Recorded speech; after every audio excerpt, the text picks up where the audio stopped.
Joining me today is Nick Verberg, the head mentor coach for Explosion Cheer Academy. How are you today? I'm very good. How are you? I'm very good. So what exactly is this academy all about? So what Explosion is trying to do is they've got a pretty well established gymnastics program there, and what they're trying to do is they're just trying to expand into the cheerleading world. It's really common for a gymnast to either train both at the same time or as gymnastics is like a really early specialization sport. You get a lot of times kids are kind of they're retiring younger, and cheerleading is a great sport for people from gymnastics to retire into. They've got a lot of the same skill sets, a lot of the you know cross training elements that are really helpful. So it's a really easy transition for people. And what they're trying to do is just offer that opportunity for people, for both their gymnasts that are looking for something more, or the retired gymnasts, or for people that maybe gymnastics isn't for them, but they still want to be in the gym. And what ages are you guys exactly looking for people to register? Um, the mini, so they're looking for a mini age, a youth age, and a junior team. So that's anyone from age 5 to 17. Uh, so it's a pretty good, solid, solid age range. So yeah, there's lots of opportunity there. And could you kind of explain exactly how for people to register for this academy? Yeah, their best option would be just to reach out to Explosion Gymnastics. They've done their preliminary placements, but anyone that wants to be a part of it, there's still going to be opportunity there. The way that it works more or less is you'd come in, you'd meet the coaches, and they'll just do a quick assessment of your skill level, so that you can be placed on a team that's obviously appropriate for your age for the division, but also appropriate to your skills and experience. Okay, and for people that want to know, are they able to still register for any of the teams at this moment? Yeah, I'm sure they are. Yeah. And how is it continuing these teams during COVID-19? Like what's things that you guys have had to change for like safety precautions? Yeah, that's definitely the most common question. So, every province is doing it a little bit differently. Obviously, Lloydminster, they've got they've got two provinces to think about. But the way that the Saskatchewan Cheerleading Association is going with it is there's definitely some limitations on what you can do. Alberta, there are too. For Saskatchewan, which is where they're registered, is uh, because there's obviously a contact element of cheerleading, but instead of having an entire team commingling together or whatever, what you're doing is you're setting groups of people that stays the same consistently across the whole season. And as we have people come in and train, you keep a log of who's been in contact with who, and there's limits on how long you spend in contact. Obviously, distancing is the primary thing, especially at the beginning. You're spending most of the time doing like the conditioning part and the tumbling elements, which is an individual skill. There's no worry about contact there. And when you are sticking to contact, you're doing everything you can to keep that as minimal as possible, the way that other sports are, the way that people obviously come into contact with each other when they play soccer or hockey or those kinds of things. So it's about mitigating as much risk as possible.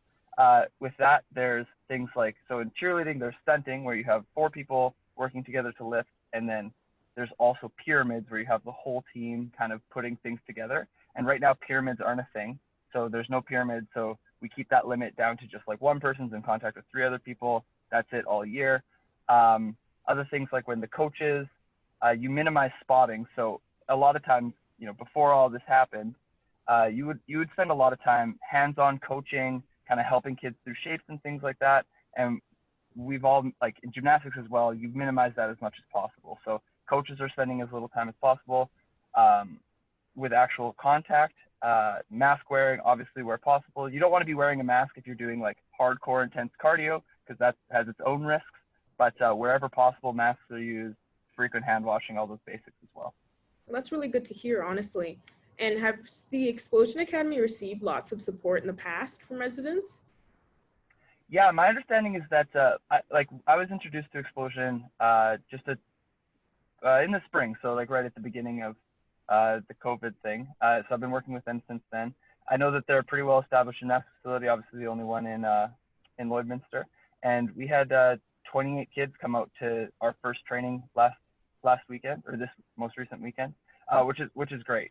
You really only need 5 people to start to do a team, and having 28 aged, like I think the youngest was 6 and the oldest was 15 or 16, that's a lot of support, especially in a smaller town. So yeah, for sure. And is there anything else you'd like to add for residents to know during this time? Yeah, absolutely. I think that like obviously there's a little bit of in regards to maybe trying something new, especially when you're not sure even what normal would look like, how you would recognize changes in a sport.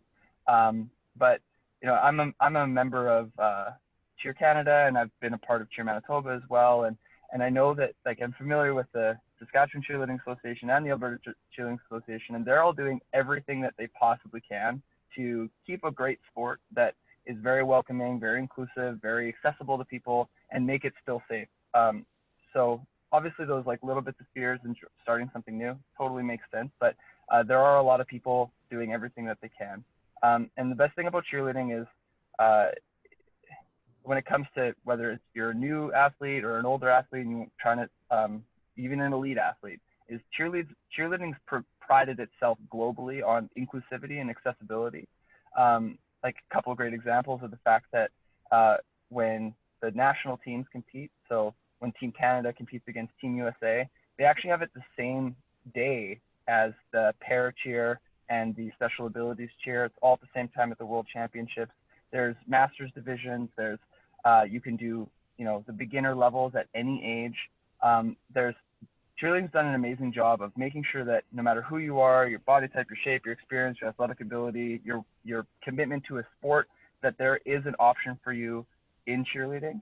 So so that means whether you're a football player or a curler or you like chess, it doesn't matter what your history is. There's a way that you can kind of become a part of the sport, which is a great way for people to kind of try something new, knowing that there's always going to be an option for them.